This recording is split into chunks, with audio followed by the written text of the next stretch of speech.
Hello everyone, welcome to my YouTube channel. आप सभी का स्वागत है हमारे आज की इस वीडियो में।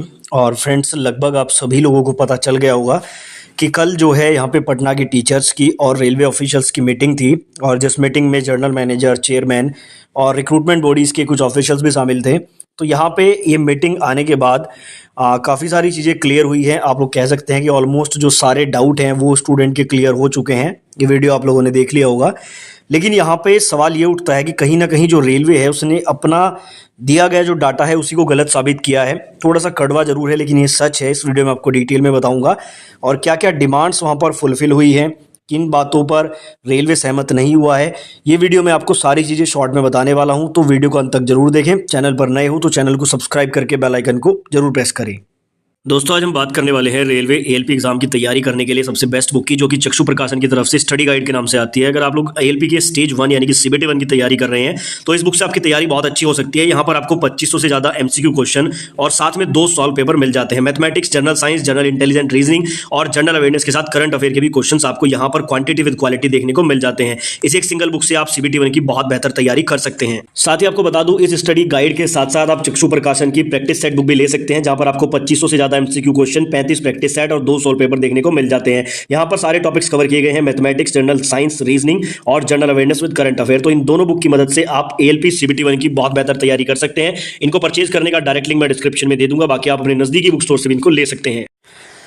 तो देखिए, कल संडे को जो है दिल्ली से कुछ ऑफिशियल्स आए थे। उसके अलावा यहाँ पर जो अनिल कुमार खंडेलवाल हैं, जनरल मैनेजर हैं ईस्ट सेंट्रल रेलवे पटना के, उसके अलावा यहाँ पर कुछ और ऑफिशियल्स भी शामिल थे। और यहाँ पे आप लोग कह सकते हैं कि सारी हायर अथॉरिटीज़ यहाँ पर प्रेजेंट थी, जिनके साथ ये अराउंड 20 से 25 टीचर्स की मीटिंग हुई है। और उसके बाद क्या क्या चीज़ें क्लियर हुई हैं वो आपको बताऊँगा।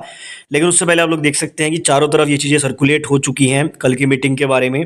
और न्यूज़पेपर में आर्टिकल्स जो है कल रात को ही, हालांकि जो ऑनलाइन आपके आर्टिकल्स है वो प्रिंट हो गए थे और ये मॉर्निंग में भी आ चुका है।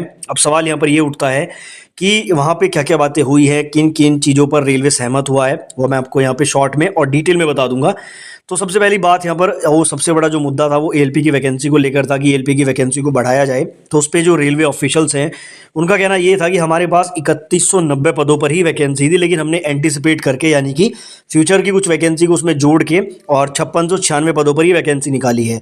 काउंटर जब इसको किया गया सवाल को टीचर्स के द्वारा कि सर पहले इतना बड़ा रिक्रूटमेंट आया था तो अब एकदम से इतनी कम वैकेंसी क्यों हुई, तो उस पर यहाँ पे रेलवे ऑफिशियल्स का जवाब ये था कि पहले जो वैकेंसी निकाली गई थी वो 3 से 4 साल आगे की वैकेंसी निकाली गई थी और उसमें पुरानी वैकेंसीज को भी ऐड किया गया था, यानी कि पुरानी जो वैकेंसी थी वो और आगे की वैकेंसी को ऐड करके निकाला गया था। लेकिन इस बार क्या सीन है, इस बार सीन ये है कि जो पिछली वैकेंसी है उसकी वेटिंग के कारण पुरानी वैकेंसी सारी फिल हो चुकी हैं और जो फ्यूचर की वैकेंसी है वो हमारे पास इतनी ही है।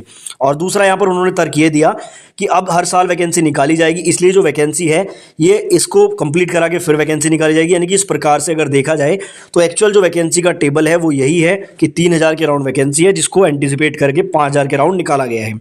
अब इसमें जब काउंटर किया गया कि लोकसभा में जब पूछा जाता है तो वहाँ पे इतनी बड़ी संख्या बताई गई। ऑल इंडिया लोको फेडरेशन ने जो डाटा दिया है, जो स्क्रीन पर आप देख रहे हैं, ये डाटा के बारे में उन्होंने कहा है, और जो लोकसभा में जो डाटा है उसके बारे में उन्होंने कहा है कि ये डाटा करेक्ट नहीं है, इस डाटा को पेश करने में कोई त्रुटि हुई है। इतना बोल के उन्होंने इस बात को खत्म किया। यानी कि कहीं ना कहीं जो लोकसभा में डाटा दिया जाता है वो एक रेलवे के ऑफिशियल्स के द्वारा ही वहाँ पे पेश किया जाता है, उसको यहाँ पर रेलवे ने गलत साबित कर दिया है। तो यहाँ पर जो है एएलपी वैकेंसी के रिगार्डिंग उन्होंने यही बात बोली है कि वैकेंसीज में चेंज नहीं होगा, रिक्रूटमेंट का जो प्रोसेस है वो इसी वैकेंसी पर चलेगा, लेकिन इस प्रोसेस के चलते हुए अगर आवश्यकता पड़ती है तो हम वैकेंसीज को इंक्रीज कर सकते हैं। यानी कि किसी भी स्टेज में अगर लगता है कि वैकेंसीज कम है तो इसमें इसको बढ़ाया जा सकता है। तो यहाँ पर आप लोग ये मानकर चले कि वैकेंसीज अगर बढ़ेंगी भी तो ज़्यादा नहीं बढ़ेंगी। ऐसा नहीं है कि ये 5000 से 15000 हो जाएंगी, ऐसा नहीं है। इसमें कुछ फेरबदल आपको देखने को मिल सकता है। दूसरा यहाँ पर बात हुई टेक्नीशियन की वैकेंसी को लेकर। तो टेक्नीशियन की वैकेंसी को लेकर बिल्कुल चीज़ें क्लियर हो चुकी हैं कि टेक्नीशियन की वैकेंसी आएगी और बहुत जल्द आएगी, और ये एएलपी से अलग आएगी। अभी तक ये लग रहा था कि शायद एएलपी के साथ वैकेंसी नहीं आई तो इसलिए वैकेंसी आएगी नहीं, लेकिन ऐसा नहीं है। टेक्नीशियन की अलग से वैकेंसी आएगी और उसका रिक्रूटमेंट प्रोसेस अलग चलेगा। इस पर जब टीचर्स ने पूछा कि ऐसा क्यों किया जा रहा है, क्योंकि पहले टेक्नीशियन एक साथ आता था, तो उन्होंने कहा है कि जो लोको पायलट है उसमें क्या होता है कि उसमें आपका सीबीटी 1, सीबीटी 2, उसके बाद सीबीएटी होता है, और आपका टेक्नीशियन में सीबीएटी यानी कि साइको टेस्ट नहीं होता है। तो मेडिकल स्टैंडर्ड भी यहाँ पे डिफरेंट होते हैं और सीबीएटी के कारण इसको अलग किया गया है, ताकि यहाँ पर दोनों वैकेंसीज अलग चलती रहे और टेक्नीशियन की वैकेंसी को एक साथ देने से डिले होता था एएलपी के रिक्रूटमेंट प्रोसेस को कराने में। अब एएलपी का अलग से प्रोसेस चलेगा जिसको फास्टली चलाया जाएगा और टेक्नीशियन की वैकेंसी अलग से निकाली जाएंगी। लेकिन यहाँ पर आप लोग एक बात और जान लीजिए, ये थोड़ा सा कड़वा आपको सुनने में लगेगा कि जो टेक्नीशियन की वैकेंसी है वो भी आपको ज़्यादा देखने को नहीं मिलेगी।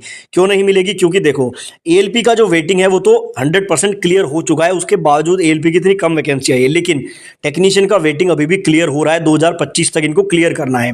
तो आप लोग समझ लीजिए कि जो टेक्नीशियन की वैकेंसी है वो भी ज़्यादा बड़ी संख्या में आपको देखने को नहीं मिलेगी, क्योंकि टेक्नीशियन को जो है वो वेटिंग से भरा जा रहा है। दूसरा, हर साल अगर वैकेंसी निकाली जाएगी तो उसको मद्देनजर अगर आप देखेंगे तो वैकेंसीज टेक्नीशियन की भी कमी आएगी। तो अगर आप टेक्नीशियन के लिए तैयारी कर रहे हैं तो अपने माइंड को पहले से सेट कर लेना कि वैकेंसीज यहाँ पर भी आपको कमी देखने को मिलेंगी।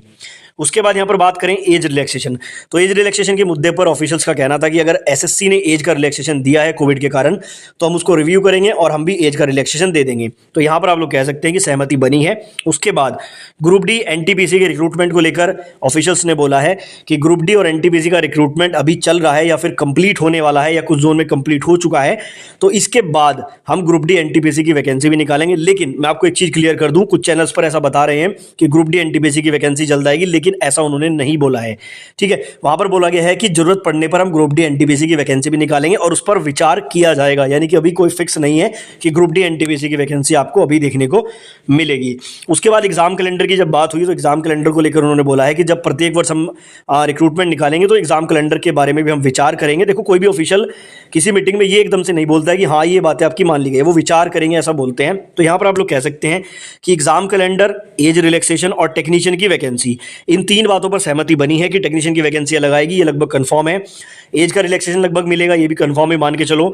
और एग्जाम कैलेंडर आपको मिल जाएगा। एग्जाम कैलेंडर तो ना भी मिले तब भी कोई फर्क नहीं पड़ता है जब हर साल वैकेंसी निकलनी ही है।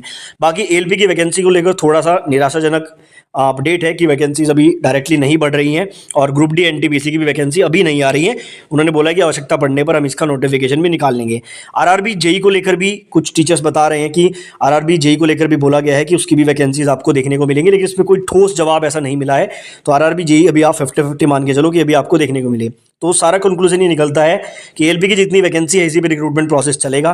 टेक्नीशियन की वैकेंसी अलग आएगी लेकिन उसकी संख्या भी कम रहेगी। जेई की वैकेंसी आने के और एसएससी की वैकेंसी आने के 50-50 चांसेस हैं। आरपीएफ के बारे में कोई ऐसा वहाँ पे सवाल जवाब नहीं हुआ है, लेकिन आरपीएफ का प्रोसेस रनिंग में है तो वहाँ पर वैकेंसी आने के चांसेस बहुत ज़्यादा पहले से ही हैं। ठीक है, और एग्जाम कैलेंडर के बारे में मैंने आपको बता दिया है। तो ये सारी चीज़ें जो है वहाँ पर हुई है, मीटिंग का पूरा सारांश मैंने इस वीडियो में आपको समझा दिया है। और कहीं ना कहीं रेलवे का जो डाटा है और ये ऑल इंडिया लोको फेडरेशन का डाटा है, इसको उन्होंने सिरे से खारिज कर दिया है कि ये डाटा सही नहीं है। हमने जो डाटा बताया है उसके अनुसार ही वैकेंसीज आगे निकाली जाएंगी। तो ये था मीटिंग का पूरा अपडेट। बाकी आप इस बारे में क्या राय रखते हैं वो कमेंट बॉक्स में जरूर बताएं।